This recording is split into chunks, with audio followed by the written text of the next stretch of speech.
नमस्कार। आप सभी का government college Suratgarh BSc third year matric space की क्लास में हार्दिक स्वागत। जैसे कि जानते हैं, हम थर्ड ईयर का second paper matric space and complex analysis का अध्ययन कर रहे हैं। तो आज हम बाउंडेड सेट के ऊपर कुछ थ्योरम्स करेंगे। मेरी पहली थ्योरम है कि prove that every finite set is bounded, कि प्रत्येक परिमित समुच्चय परिबद्ध होता है। तो मान लीजिए एक फाइनाइट सेट है। फाइनाइट सेट है तो इसमें नंबर ऑफ एलिमेंट्स क्या होंगे? काउंटेबल होंगे। तो मैंने अज्यूम कर लिया कि let E is equal to E1 A2 dash dash dash En be the elements of E। मैं मान लेता हूँ कि माना कि जो ये इसके सभी एलिमेंट्स हैं E1 A2 En, इनमें सबसे छोटा एलिमेंट है वो H है। That is H is equal to minimum of E1 A2 dash dash dash En। और जो सबसे बड़ा एलिमेंट है E1 A2 En का, दैट इज K। तो K is equal to maximum of E1 A2 dash dash dash En। तो अब आपने कहा कि H सबसे छोटा एलिमेंट है, K सबसे बड़ा एलिमेंट है, तो इसलिए प्रत्येक अवयव X के लिए X का मान क्या होगा? या तो K से छोटा होगा या उसके समान होगा, और H से बड़ा होगा या उसके समान होगा। तो इसलिए हमने कह दिया कि H इज लेस देन और equal to X is less than और इक्वल टू K। अब अगर प्रत्येक एलिमेंट्स की लोअर और अपर लिमिट अपने को पता है तो इट मीन्स A क्या है? एक परिमित समुच्चय है। तो therefore A is a bounded set. दूसरी थ्योरम है मेरी कि every subset of a bounded set is bounded. परिबद्ध समुच्चय का प्रत्येक उपसमुच्चय भी परिबद्ध होता है। तो माना A एक परिमित समुच्चय है। अगर परिमित समुच्चय है तो ऊपर वाली थ्योरम्स के according there exist H and K such that H is less than और equal to X is less than और equal to K for every X belongings to A। यहाँ पर H क्या है? Minimum of A1 A2 dash dash dash En। That is H is equal to क्या है? Infimum of A। और K क्या है? Maximum of A1 A2 En। तो इसलिए K को क्या कह सकते हैं? Supremum of A।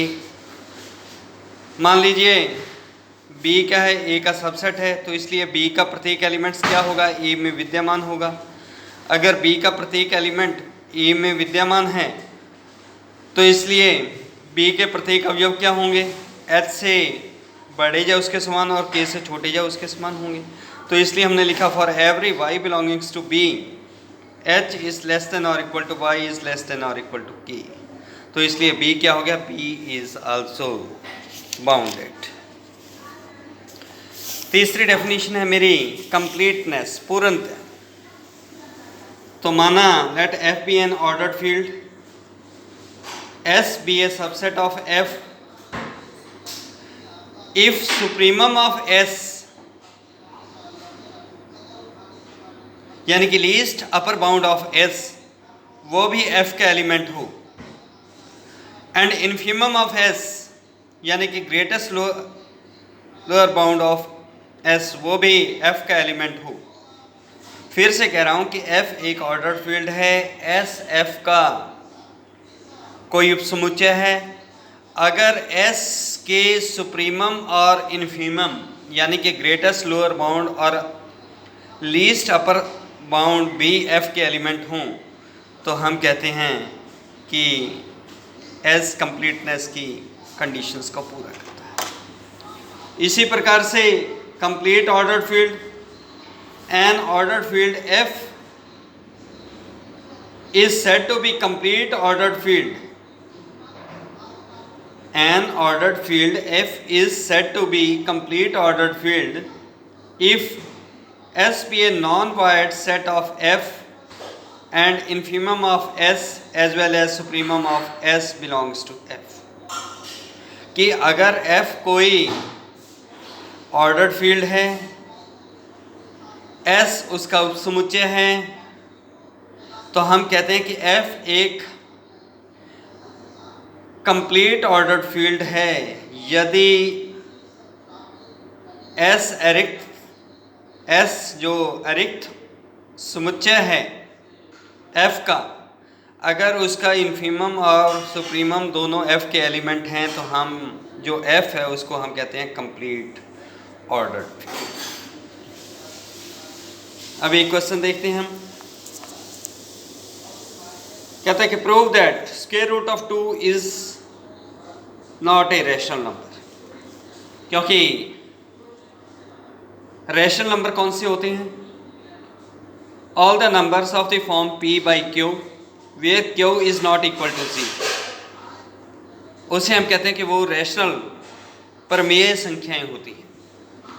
अपने को सिद्ध करना है कि √2 एक परिमेय संख्या है, तो मैं उल्टा लेता हूं कि यह परिमेय संख्या नहीं है। ये सिद्ध करना मैं उल्टा देता हूं कि मान लीजिए √2 एक परिमेय संख्या है।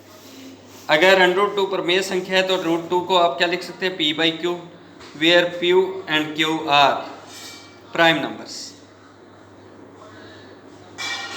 तो p इज इक्वल टू क्या आ गया? √2 इंटू क्यू, स्क्वेयरिंग कर दिया, p square is equal to 2q square. अब किसी भी संख्या को अगर आप 2 से मल्टीप्लाई करते हैं तो वो सदैव क्या होती है? इवन संख्या होती है, सम संख्या होती है। तो इसलिए p square is an even number. अगर p इवन नंबर है तो p भी क्या होगा? वो भी एक सम संख्या होगी। अगर सम संख्या है तो p को अपने क्या लिख सकते हैं? p is equal to 2m, क्योंकि जितने भी इवन संख्या होती हैं 2 उनका मल्टीपल होता है। तो फ्रॉम 1 and 2 क्या हो गया? लेफ्ट हैंड साइड दोनों की सेम, राइट हैंड साइड भी सेम होगी। तो 2m is equal to 2√q। तो यहाँ से क्या आ गया आपके पास?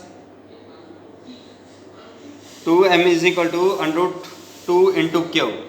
तो 2m square is equal to क्या हो गया? q square.